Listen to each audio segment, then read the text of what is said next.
Di dalam kitab Wahyul Qalam diceritakan cerita zaman dulu.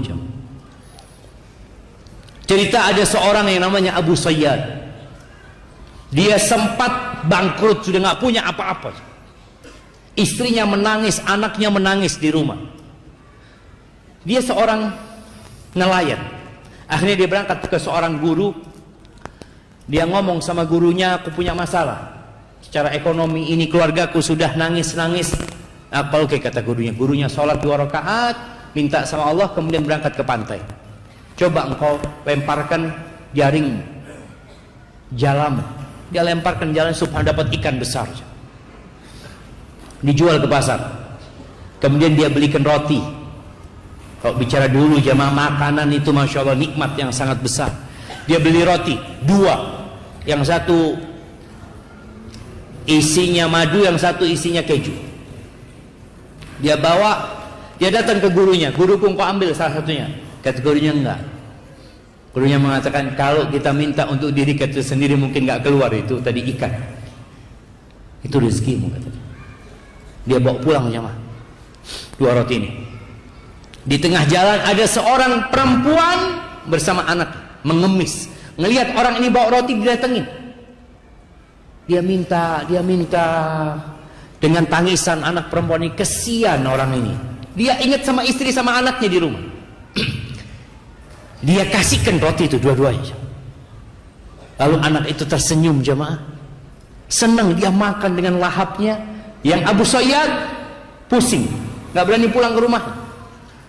Dia akhirnya berangkat ke pasar. Mungkin ada yang bisa dia kerjakan. Berusaha.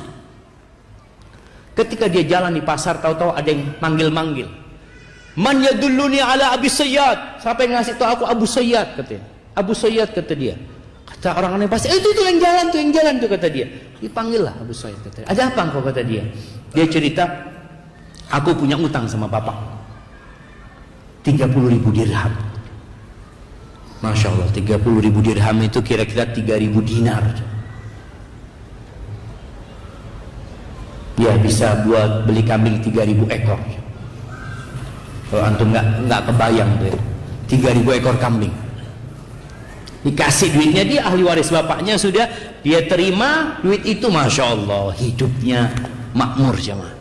Dia suka rajin sodakoh, sekali sodakoh 1.000 dirham dia jadi orang kaya Abu Sayyad itu. Subhanallah, tahu-tahu dia cerita, aku tertidur mimpi seakan-akan kiamat terjadi. Dipanggil Abu Sayyad, hadiri penimbangan amalan. Karena nanti akan ditimbang amalan tadi. Ketika ditimbang amalannya, timbangan pada hari kiamat itu jamaah ada 2 daunnya. Satu timbangan kebaikan, satu isinya dosa-dosa. Allah mengatakan fa amma man thaqulat mawazinu fahuwa fi 'ishatir radiyah. Yang berat timbangan kebaikannya, maka dia akan berada di kehidupan yang baik. Ketika ditimbang itu lebih berat dosa-dosanya Abu Sayyad. Ketika dia seperti itu, protes Abu Sayyad, "Aina shadaqati?" Mana sedekah-sedekahku, kata dia. Kan dia orang kaya-kaya yang rajin sedekah jemaah. Oh iya, sedekahmu, datangkan sedekahnya. Datangkan 1.000 dirham, taruh di sana seperti kapas jemaah. Ditaruh, nggak bergerak jemaah. Datangkan 1.000 dirham. Kenapa? Di setiap dirham-dirham yang dia sedekahkan, fihi syahwatun nafas, ada syahwat nafs. Syahwat kepingin sedekah, aku kepingin sedekah, aku senang sedekah, aku suka membantu orang lain. Aina Allah? Kalau engkau sedekah hanya untuk kesenangan, bukan lillahi ta'ala. Ketika melihat itu Abu Sayyad lemas jemaah.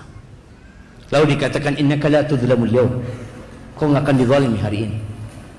Kata dia, masih ada amalanmu, kata dia. Apalagi, kata dia, ada 2 roti, kata dia. Kata Abu Sayyad, 1.000 dirham aja nggak ada, beratnya apa artinya 2 roti itu? Ditaruh roti itu jemaah. Itu timbangan jadi sama jemaah. Dia lihat, ya Allah, kata dia, bayangkan sedekah yang sedikit, tapi ketika ikhlas lillahi ta'ala, yang nggak ada syahwatun nafs sama sekali di situ, jadi berat. Kemudian dia mulai optimis Abu Sayyad ini. Dan ada satu lagi amalan, senyuman perempuan, anak perempuan itu ketika engkau kasih roti. Tahu jemaah, di antara amalan yang paling dicintai Allah, sururun tudkhiluhu ila muslim. Amalan yang paling cinta Allah itu kegembiraan yang kau transfer kepada hati seorang muslim. Jadi senyumnya anak perempuan ini ditimbang. Ketika ditimbang jumplang itu jemaah. Berat amalan itu jemaah. Maka ketika beramal tolong sering kita bermuhasabah. Jangan sampai amal soleh kita ternyata nggak ada bobotnya pada hari kiamat.